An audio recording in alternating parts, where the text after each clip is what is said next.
خالتي خواتاتي صباح الخير عليكم. بونجور تو الموند، اهلا وسهلا. نزل في اللون. جيسبر راكم ملاح وصحة رمضانكم encore une fois. J'espère que tout se passe bien. Vous arrivez à passer un bon ramadan et tout. Voilà. Il fait un climat bizarre ici là où je suis. Un peu de soleil mélangé avec du vent, mélangé avec quelques nuages, un peu de pluie, etc.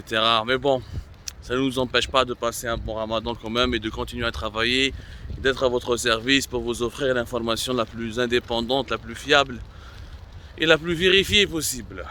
Je voulais réagir plutôt à Jma'a. Là, vous étiez nombreux et nombreux à nous envoyer des questions concernant l'affaire d'Air Algérie, le scandale d'Air Algérie, avec ce qui s'est passé mardi dernier, l'arrestation d'employés d'Air Algérie pour des soupçons de contrebande et trafic de médicaments, notamment des médicaments psychotropes, la perquisition qui s'en est suivie mardi dernier les locaux d'Air Algérie au niveau de l'aéroport d'Orly, la perquisition qui a concerné même le bureau du chef d'escale, le chef d'escale principal d'Air Algérie au niveau d'Orly, les guichets de passagers, les guichets de voyageurs, l'agence d'Air Algérie à l'aéroport d'Orly. L'enquête a été menée par la gendarmerie des transports aériens, qui est un corps de sécurité en France, je le rappelle, comme il a été précisé les articles d'Algérie partent, un corps de sécurité qui est chargé de veiller sur la sécurité des aéroportuaires, on a des infrastructures aéroportuaires. C'est lui qui contrôle et qui veille encore une fois sur le respect des règles, sur la sécurité totale des zones d'accès sécurisées au niveau des aéroports français. Contrairement à l'Algérie, ce n'est pas la police aux frontières, uniquement les douanes qui sont chargées de la sécurité des aéroports, qui sont classés ici en France comme étant des infrastructures sensibles. Vous étiez nombreux et nombreux à Jma'a à nous envoyer des questions, à nous questionner. اليوم خرجنا لكم de nouvelles informations. Alors اليوم إذا على بالكم nous sommes la date, nous sommes le jeudi 7 avril. L'histoire a commencé le 5 avril, voilà, le mardi 5 avril. Les trois personnes, finalement 3 employés d'Air Algérie ont été relâchés après une garde à vue de presque 48 heures. Les 3 personnes l'article d'Algérie partent. Alors il s'agit de 2 mécaniciens aéronautiques, il y a 2 employés d'Air Algérie chargés essentiellement de la maintenance et de la réparation des aéronefs, il y a des appareils, des avions d'Air Algérie, ce sont des mécaniciens. Au troisième, finalement, personne suspecte qui avait été arrêté et placé en garde à vue, c'est un chef de service au niveau du cargo, du fret cargo d'Air Algérie, l'aéroport Roissy-Charles de Gaulle. C'est un chef de service. Alors, عطيناكم plusieurs informations في الحكايه هذه وحبينا un éclaircissement s'impose parce que بزاف ما فهمتوش بالك les tenants et aboutissants de cette affaire. Parmi les 2 mécaniciens, les حكمهم, il y avait on a donné 2 identités. عطينا l'identité تاع واحد parmi les 2 mécaniciens. Vous avez été intrigué par pourquoi nous avons donné son identité. Alors, le premier qui avait été arrêté, il s'agit du fils de l'ex-président de la Ligue professionnelle de football, Mohamed Mchrara, si je ne me trompe pas. Voilà, Mohamed Mchrara, qui a été lui aussi conseiller du président actuel de la Fédération algérienne de football, Sharaf El Amara, le président sortant démissionnaire. Mohamed Mchrara, son fils travaille, c'est lui qui a été parmi les premières personnes à arrêter. C'est lui qui est mécanicien aéronautique.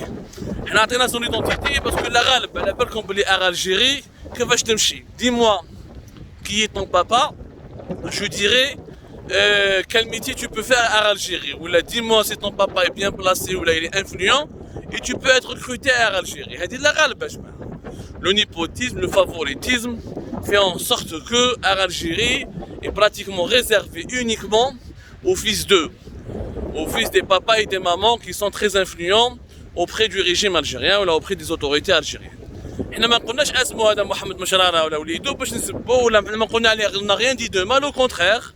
Au cours de l'enquête اللي درناها بزاف عيطوا لنا وقالوا لنا باللي نو هذا وليد محمد مشرارة ناس ملاح وراح غلط parce que beaucoup de ses collègues, excusez-moi, il y a beaucoup de vent, mais c'est bien, ça change des conditions de tournage classiques.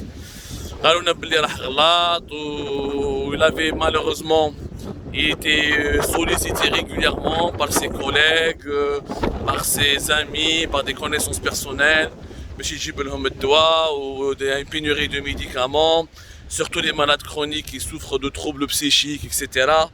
Ils ne trouvent pas facilement certains médicaments. Et je peux en témoigner que c'est vrai. Hein.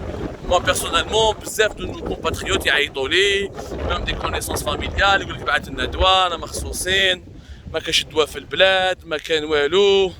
Et les gens ont besoin de se soigner naturellement.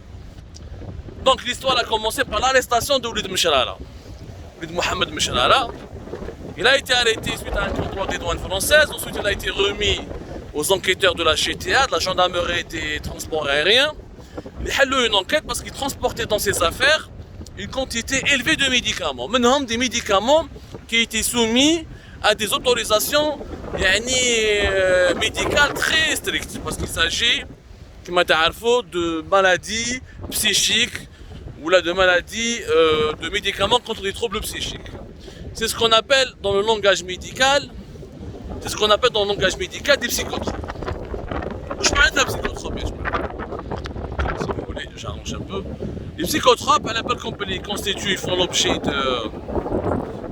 d'un énorme trafic en Algérie, comme dans beaucoup de pays, même ici en France. Hein. Il y a des réseaux spécialisés dans le trafic et la contrebande des psychotropes, parce que les psychotropes ont des effets secondaires qui sont assimilés aux mêmes effets que la drogue, que les drogues dures, comme la cocaïne, l'héroïne, avec l'euphorie, avec la surexcitation, avec comment ça s'appelle ça, l'endormissement. Du coup, ils sont détournés à des médicaments pour des drogues, ils sont utilisés pour des drogues. Sincèrement, on trouve les tribunaux algériens, chaque jour il y a une affaire qui traite de trafic de psychotropes. Il n'y a pas un réseau ou là, des membres de réseau qui sont arrêtés par les services de sécurité. Donc l'enquête a commencé à partir de ce moment-là. Bon, l'enquête a commencé, après il y a la présomption d'innocence. Ça ne veut pas dire qu'il y a un trafiquant. Parce que beaucoup de ses collègues en Algérie ont témoigné ou ont confirmé son intégrité morale et son honnêteté, sa probité personnelle. Mais les Français, mais ils ne savent pas. انت يا حبيبي يحكمك بشكاره تاع دواء تقول له à chaque fois, c'est pas la première fois, c'est que à chaque fois les douaniers français ou les services de sécurité en France يشوفوهم طالعين هابطين بشكاير تاع الدواء. Donc à un moment donné les Français ne comprennent pas. يا حبيبي ما عندكمش دواء في بلادكم. À un moment donné il y a des doutes. C'est légitime que les autorités françaises veulent comprendre comment de les employés d'Algérie à chaque va-et-vient entre l'Algérie et la France dans des médicaments qui peuvent être utilisés comme des psychotropes. La troisième personne, malheureusement, un certain Farid Aïtolo, qui est un franco-algérien, un local, il a été recruté ici en tant que local, il a la nationalité française, il est franco-algérien. Il a un profil suspect. Malheureusement, et encore une fois, on n'est pas en train de l'accuser, c'est l'enquête qui va déterminer, hein, c'est pas moi. En Algérie, on n'est pas la gendarmerie française, on n'est pas la police française. On est là juste pour apporter des informations et vous dire le contexte dans lequel ces informations se sont produites. Hada Farid, il a déjà fait de la prison en Algérie pendant une période de presque 2 ans pour justement trafic et contrebande de psychotropes.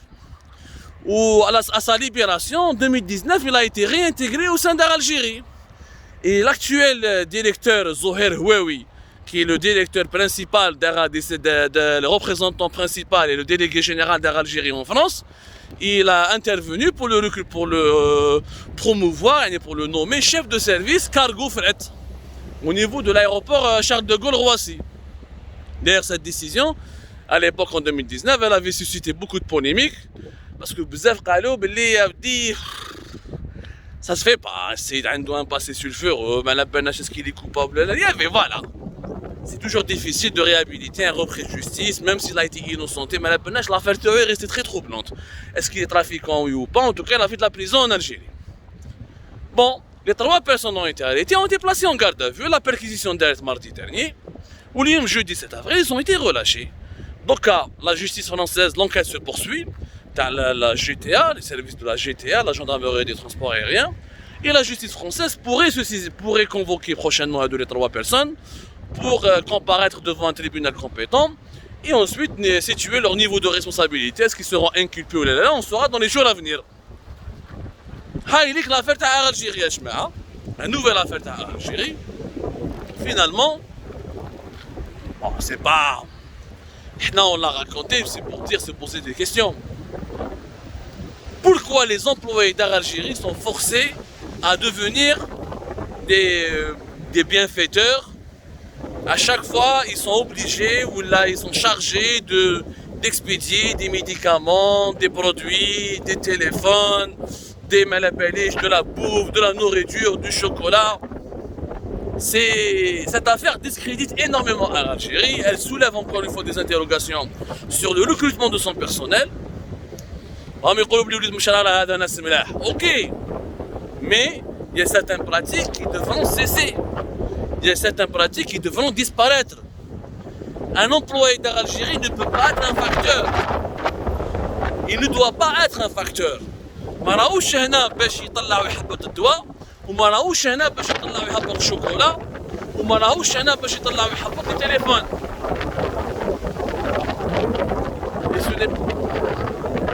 Et ce n'est pas la première fois encore une fois que ce scandale se produit. C'est malheureusement pas la première fois.